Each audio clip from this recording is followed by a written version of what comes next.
All right. So welcome to the introduction of the Microspot Reader web app, which was my project, for the last 4 months here in the Functional Metabolomics lab. This is mainly going to be like a hands-on show off of the web app. But before we go to that, I just kind of want to talk about what the web app was built for and how it originated. So initially, this came from a Jupyter notebook that I wrote to help with help in an experimental workflow that we developed to discover or to find with helping antimicrobial compounds from complex biological extracts. And and then this kind of turned into a web app, so it's more accessible to people to use. And this experimental workflow that I'm talking about is kind of depicted here. So traditionally with these biological extracts, what you would do is like do an untargeted metabolomics workflow where you inject it into an HPLC, and then post column, you would go into an MS system, and then let me get a pointer, would go into an MS system where you would then do data dependent acquisition and then like get some LCMS data as a result, on which you could then which you can then transform into an MCML file and then go with MZMine3, for example, or other tools to do feature detection with, which then yields you like information on the compound's retention time, and like mass to charge ratio, right? And then you can kind of see you get a mass trace for each M/Z value through the retention, through the course of the LC experiment, and you have like 3 compounds kind of eluting at different times. And when we did, or what we do is after the column, we split the flow of the LUA between the MS and some fractionation device, where we fractionate onto a microfluidic device, which is kind of this grid-based and spot-based device. We fraction with a high frequency, the LUIT. And this frequency is currently around 1 Hertz, which is pretty high resolution. And then with this microfluidic device, we perform some sort of activity assay, some biological assay to yield a bioactivity data for each individual fraction that was spotted on the microfluidic device. And currently, the one that we do most is we do a reporter strain assay where, because we're interested in antimicrobial activity, the reporter strain starts to luminesce once like some sort of stress response is induced. And so you can kind of see that at some of these spots here that were fractioned, you get this green signal, which is supposed to represent the luminescence. And in these locations, you get then like an activity peak. And if you like perform this activity assay and then you image the result, you get like an image as a result. And then using some image processing, we can kind of construct this activity chromatogram from this high frequency fractionation. And so then after this experimental workflow, we have 2 main results, mainly the activity chromatogram with 3 active peaks, for example, in this case. And then we have the feature list with all of the features from the MS experiment that also have a retention time and intensity. And then what we can do is we can correlate both of these chromatogram, the activity chromatogram with the feature list based on retention time. So if a feature has the same retention time as the activity peak, for example, we can say, okay, maybe it's likely, or it might be the reason for this activity. And then what we also do is kind of correlate the shape of the feature peak and the activity peak to rank which feature might be most likely to induce this activity response. And so at the end, you kind of get some chromatogram with activity peaks that say, okay, this is likely to be an MZ1 and the other one is likely to be MZ2 and so on. And what the Microspot reader is supposed to be doing is helping with all of the bioinformatics of this experimental workflow. So you can take an MZML file and do the feature detection in the app. And you can also take the image file resulting from the activity assay and create this activity chromatogram, and then merge these together and like do the peak correlation to yield a feature table that has been annotated with bioactivity values. And the app does this in 4 main modules, where 3 are actually like part of this this workflow. And then there is a fourth module, the MZML annotation, that's kind of deprecated and not really supported anymore, but you can still do it. So you first start off with the image analysis, where it's mainly based on the package scikit image, where you detect each spot, each fraction on the image of the assay, and then derive some activity value from it. And then also kind of correlated to a retention time. And then in the second step, which we call data merging and preparation, we can merge different sets of data. And this is very important because we fractionate with such a high frequency that we get a lot of different fractions that we can perform the assay on. And this is so large that we have to perform for the same microfluidics device, we have to perform multiple assays to get all of the activity values that we want. And then in this step, we can merge all of the values together to yield the full activity chromatogram. And then in this step, we also kind of prepare the data for the feature finding and annotation step. That then comes as like a fourth thing here. The MZML annotation part, as I said, is kind of deprecated, but you can still use it to annotate your MZML file with the bioactivity data, where you take a proxy M/Z value and you just write the activity values that you got during image analysis into the MZML file. And then, yeah, for the fourth and most important step, this is mainly feature finding or feature detection in an MZML file, and then you annotate these features with the activity peaks based on the peak shape correlation and based on retention time. And this is like the main concept of the app. And before I show you the app, I quickly want to go over the image analysis workflow, because I think it's very important to understand how it works in order to see whether your system works with the app as well, or like to bug fix if there's any issues with the image analysis workflow. And yeah, here in the top, I guess I didn't mention these are all the packages that I used for the web app. So yeah, let's start off with the image. And I'm going to show here like a schematic view, but this is like an example image of what you might expect from the bioactivity assays that we get in the lab. And there's 2 main things, or 3 main things rather, that these images have to have, right?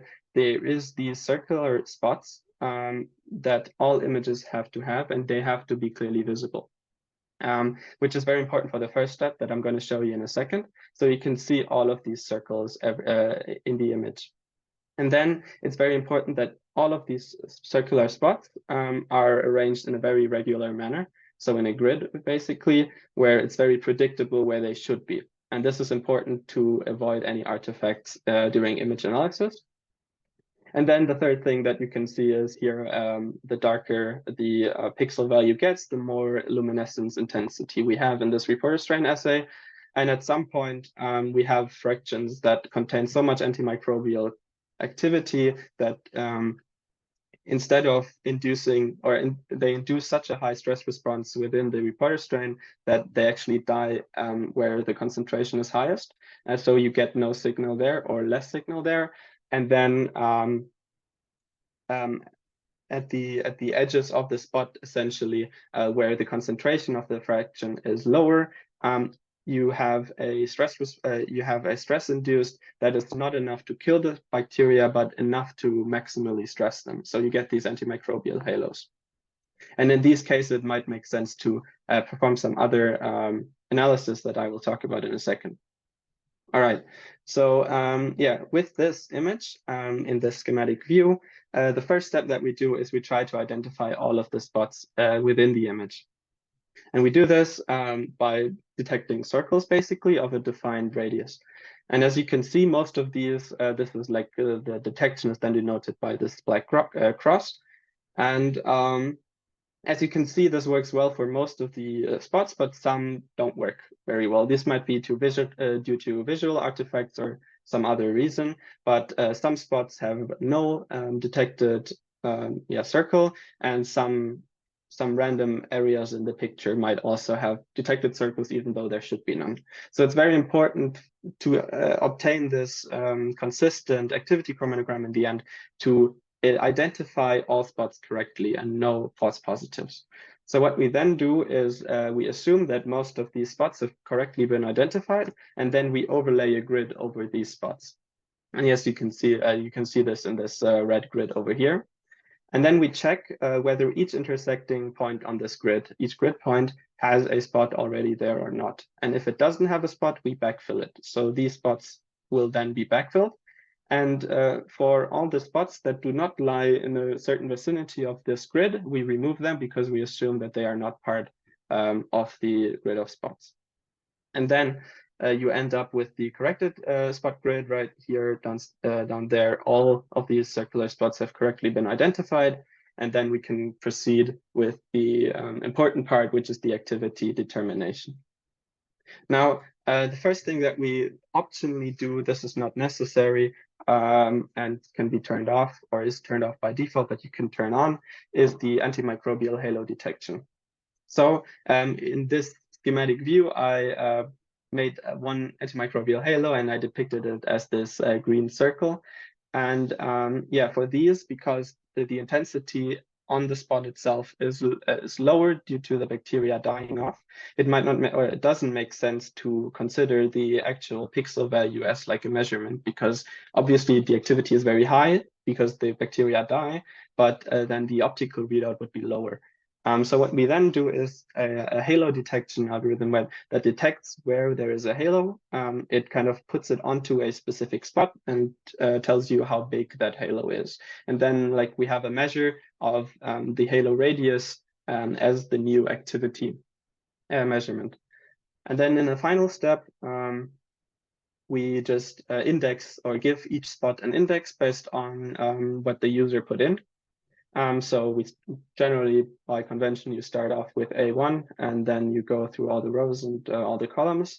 And then using these index spots, we can create this table with the spot index, a retention time, and like an activity value based on the intensity of the pixels, all the radius of the halo, and get this activity chromatogram from that. Yeah. I think this is important to keep in mind for the settings of the Microspot Reader app and also for like troubleshooting later on. And so I guess now we can go to the app itself. So this is the homepage of the app. You can see the logo. There's a small purpose statement here and also some input file requirements that you should probably adhere to. So as the activity or the image analysis requires an image, you can either input a PNG, a JPEG, or a TIFF file. These have been tested and they work. The image should be either in RGB or in grayscale. And as I mentioned, the image should contain circular wells or spots that are in a grid-based configuration. This could either be the Microspot, the microfluidic device that we use, or this could also be 96 well plates, as long as the circles of these, like the wells, are clearly visible on the 96 well plate. And then, yeah, it's recommended to crop an image before to only contain the important part before you do the image analysis, because then the chance of having any artifacts is reduced. And one very important thing is that if you have to perform multiple assays for one experiment, it's important to have one image per assay and not put multiple assays in the same image and then try to do the analysis like that. Then it's also important to crop each assay into a separate image. Yeah, and then for the MS data requirements, so the input is a centroid.mgml file. It only works with these. And we recommend that you use a file that has been taken from the same LC run as the activity data based on like the experimental workflow that I showed you just now. But you could technically also use MS data that comes from a different LC experiment, as long as the retention times closely match and the conditions of the LC run are similar. So yeah, let's go to image analysis.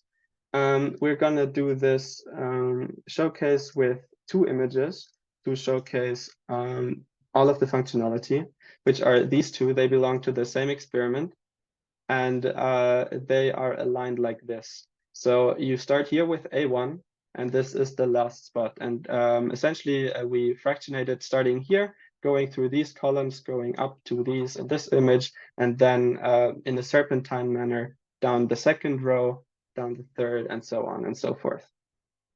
And as you can kind of see, one of the images I already cropped, but the other one is not cropped yet. This is pretty easy to do. You can do it with the Windows normal tools. You just take the cropping tool and then kind of crop it and save it as a copy maybe. And then, yeah, you have your image file cropped. I do not need to do this because I've already done it myself. Oops, there we go. And you can kind of have these exact same examples here as well. Like you don't need to download them. They're already in the app as like example part 1 and example part 2. But of course, you can also upload your own images by just dragging and dropping them into this box here. So if we go to example part 1, we're going to start with this because it's the simplest one. We see, first of all, a heat map of the image. So the contrast is a bit better. And you can kind of see, okay, here at the bottom, there is some activity with higher values. In our case, the image was inverted before. So darker spots meant a higher intensity. So there is a setting to invert the grayscale image here, which is turned on right now. But you could turn it off technically if your image is the other way around. And the first thing that the app asks you to do is to give an input of the first index and the last index of the image. So first index in this case would be A1, which is the one at the top. As I think I said already before, the row indexes are letters and the column indexes are numbers by convention. So A would be the row index and 1 would be the column index. And then the last spot here is the L11. You might actually be able to tell by the image itself, but it is a L11. And then afterwards, it asks you 4 more things here at the top.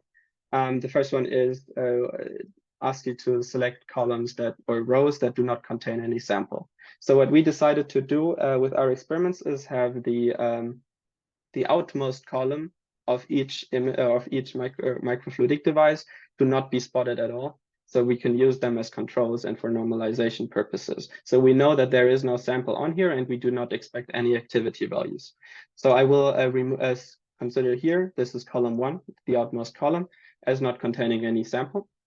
And for normalization purposes, we can also select now spots from anywhere on this image to be used for normalization. And since we know that there is no samples on the spots in column 1, we can kind of go through column 1 and select these as controls F, G, H.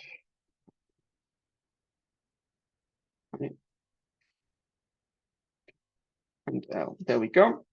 And then obviously you can turn normalization on. If you do not have any controls or you don't want to normalize, you can turn this off as well. All right, that's it for the main settings. Theoretically, if all of the other settings are fitting, which for this example they do, you could just like immediately press on start analysis and get an image result. But this might or probably will not apply to any other system. So I'm going to go through the other settings as well. So for spot detection, which remember is the first step of the image processing algorithm, it kind of tries to detect all of these circles. And for that, it needs to know how big these circles are. In this case, they are between 20 and 30 pixels long, but in your case, this might vary.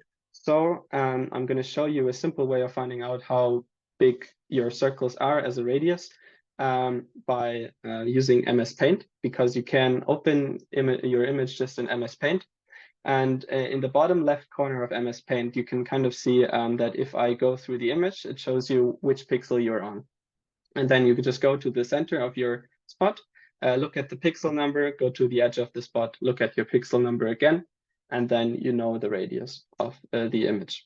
It's very simple and it's pretty fast, and you only have to do it once until you change your measuring setup. And then you can kind of make a tolerance around the radius that you've determined. The algorithm kind of underestimates the radius of the spot. So I would always suggest making the smallest tested radius a bit smaller than you think it should be. Then, because we are on a grid, all of these spots have a pretty defined distance to each other. So you can also define this. You can also, like similarly to the radius, you can test this in Paint, and then just input like a distance between the spots. The closer it is to the actual distance, the less artifacts we'll get. But at some point, if it's too close, you will miss out on spots that should be detected because they are slightly off. Yeah, so we're going to leave all of these settings as is, and then move on to spot correction, which is the second part where you do the grid, where you put on the grid, and then correct the spots. And there's only one really important setting, which is the minimum distance between grid points. This should be around the same as the distance between spots because, they should have all the same distance anyway. You can kind of put here a higher value here to further reduce the amount of possible grid. I would suggest you do that, but don't do it too far because then you still get the issue that you might be off by a little bit and then miss an entire grid row, for example. And then the max spot distance from grid points is just a distance each spot in pixels can have from these intersecting lines to still be kind of accepted as part of the spot. So if you have very large or very high resolution images, you might want to turn this up because there might be more tolerance allowed or something. All right, we're going to go into halo detection for the other image because there is no halos in this image visible. And then we can press on start analysis and it should run fairly quickly. There you go. And now you go to the results. And the first thing that you see is a resulting image where each spot that has been detected is marked with this Mercedes star, I guess. And then obviously you also get the row indexes and the column indexes. If you have any spots that have been backfilled, they are marked red, just so you know that these spots were backfilled and might be less accurate, for example. You can download this plot and any other plots I'm going to show you on this page as SVG files and PNGs. But yeah, this is not the most important. This is like a good overview to see if the image processing has worked for you. What you also get is a heat map of the image. So as you can see, most of these spots do not show any activity, but this one here, right here, is very high. And if we go on the image, this makes sense. This is the spot where we have the highest luminescence signal. Here down there, these two spots are artifacts based on this visual control that was done for the reporter strains to see if they show luminescence. So these will be smoothed out later. And then here you can also see the grid. I'm not going to go into detail. It's just that the grid was detected. This is important if you have any problems with the image processing. You can go to this tab and kind of figure out what might be wrong. And then the most important thing for later is the table. This table contains every spot with index and what type it is, so either control or sample, its coordinates and its radius. And this is also another way of telling what the radius of each spot is, by the way. And then also the spot intensity and normalized intensity. This is the raw intensity, and then this one is the one that was normalized with the controls.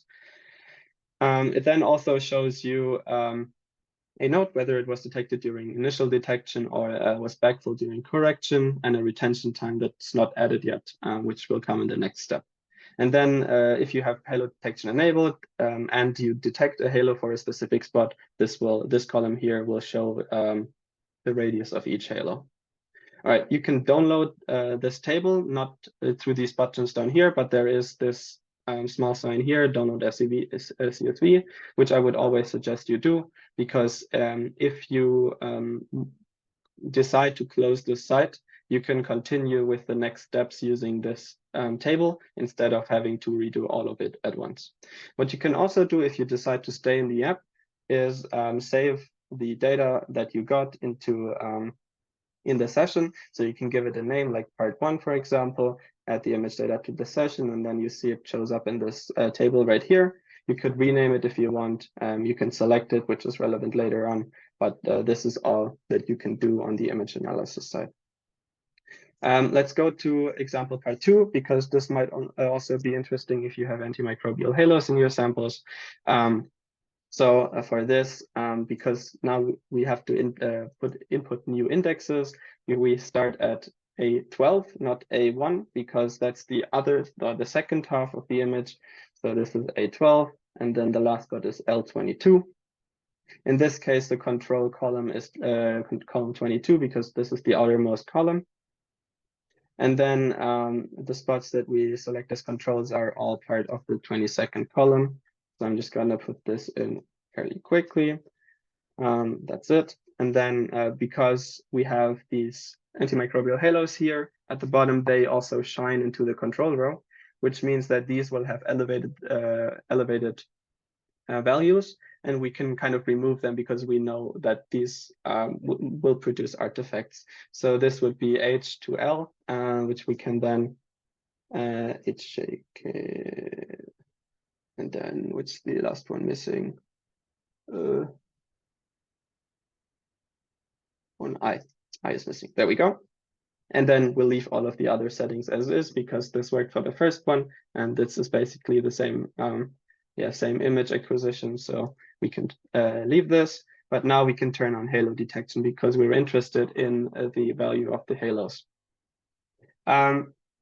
So the halo detection works fairly similar to spot detection, where you have a small tested radius and a larger tested radius, and then it loops through all of them and sees how big your halo is. The bigger you make this range, the longer the algorithm will take, but it wouldn't take that long anyway. You can then have the same as before with the spots, so the minimum distance between halos. You can actually kind of reduce this from the other one, because that leaves more space for the halos to be detected. So I'm going to put these at 38 for the sake of this image. And then because halos, obviously the halo radius is not the same activity signal as like a visual readout, we scale these down to the other normalized data, so that we can get like a semi-quantitative activity chromatogram still from the halo data, and we can actually work with it for the feature finding and annotation part. And this is either scaled to normalized data or to raw data, and you can also choose not to scale it at all. And this is the scaling factor that we've decided for our experiments as well. I'm going to change one thing in the advanced settings, but I'm not going to go into detail on what these are. This just makes it more reliable. This one setting makes it more reliable for halos to be detected. But you can read through what the advanced settings do in the user guide. But yeah, I will not go into detail here. And then we can start analysis. I forgot to turn on halo detection and start analysis again.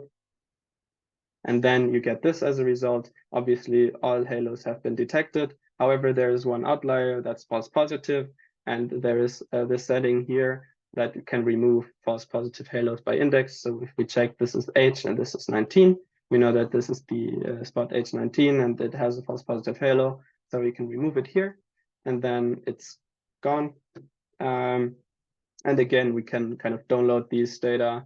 We can download the table, and we can also add it to the image as image data to the session. And yeah, that's basically it for the image analysis part. We can then go on to data preparation and data merging, where we either have the option to use the selection in our current session, or we can upload data ourselves, which is then possible if you download the CSV files before. Now we're going to use the selection in our current session and select the 2 data points that we have, or the 2 data sets that we have, and apply the changes. And now they show up here. So you can cross-check whether these are the correct ones. And yeah, then basically you only have a couple of settings for data merging. This is a fairly simple step. You can either choose to for this data smoothing and baseline correction step, you can either choose to use the normalized intensity values or the raw intensity values. Unless you did not normalize, I would always suggest you use normalized intensities. For the addition of the retention time to the data set, you can either ignore controls or leave them in if you use controls within the fractions. But we will turn this on because our controls should not have a retention time. And then you can also decide on whether, or you can set whether your fractionation was in a serpentine path or just like a standard one. And yeah, then you add the start time when you started fractionating, which in our case is 60 seconds, and the end time when you stopped fractionating, which in our case is 301.4 seconds. And that's all that you essentially need to do. There is like a setting for Gaussian smooth of the curve of the chromatogram. This is a default of 1. I would mostly suggest you leave it there and not change it, but you can if you want to. And then you start the data preparation. It doesn't take any time. And then you get I think I messed up there. Hold on. Oh yeah, and I know what I did wrong. Give me a second. 11. For the spots I used as controls, at some point I accidentally input 11 instead of the other one. So D1, D1, oh, not C2, D1 and D1, that's fine. I'm not going to use more now to not waste your time. And then put this part 1 better, add image to session, and then we do the data preparation again with this step here. Slight changes.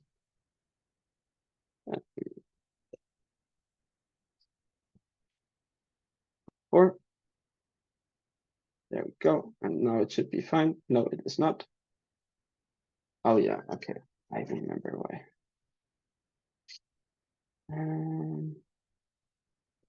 God damn it. Now we forgot to input the columns that do not contain sample. Yeah, so always put those in. So this column is completely removed for the retention time stuff. And now I'm just gonna A1, B1, C1, that's fine. And start the analysis again and put this 3, put this in, and now it should work. If that changes. XP 301.4. Yeah, now it works. Yeah, sorry, my bad. But yeah, here you can see the entire heat map of the merge data. And yeah, you can kind of see that here halos have been detected, and these have the highest intensity. And you can also see that parts of the parts that had high intensity in the first image are now part of this big peak that was in the second, or that you could see in the second image. And here you can see the smooth chromatogram. And in this chromatogram, there is multiple peaks that you can see, not just the main peak that is essentially this activity that you see here.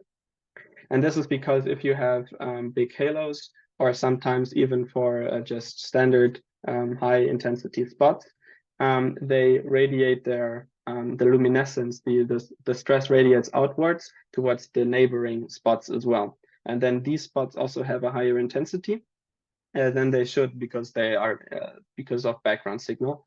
And this is not removed, but yeah, you get these kind of artifact peaks here that kind of belong to these intensities right there. This is not a problem for peak detection anymore, because we do peak detection in 2 dimensions, and then this is kind of part of the same peak, and then there's no issue. But yeah, that's the data preparation and data merging step. We can then kind of download the merge data table again for later use. And we can also add prepped data. You can also add this to the session again. then it shows up here under prepared data, and then go on to do our final step, which would be feature finding and annotation, where we annotate our features of the MZML file with the bioactivity. So now we select our prepared data again, and then it shows up here. If you want to upload merged data from a CSV file, you can do this again here. But we will use the selected one so we don't have to upload it. And then here you can upload your MZML file or use the example MZML file, which I'm going to use in this case because this is the example. Yeah, you can also see the table here again that contains all the information on your spots. And then this is all the settings that we have for feature finding and the annotation stuff. So for feature finding, there's only 4 settings that we chose, which is the mass error for the feature detection, then a noise threshold that we set, and the minimum and the maximum full width at half maximum of the peaks. So you can kind of limit the range of or the size of the peaks in the retention time dimension.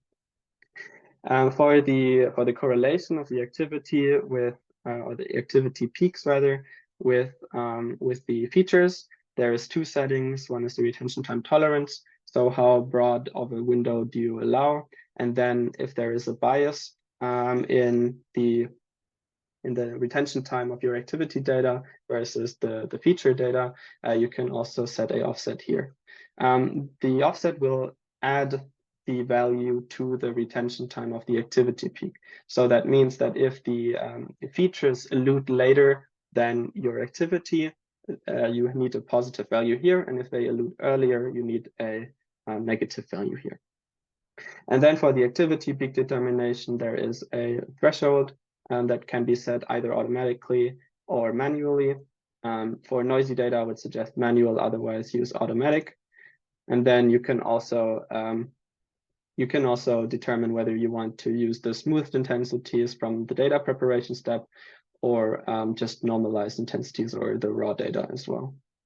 And once we've set this, I'm going to set the window to 3 seconds.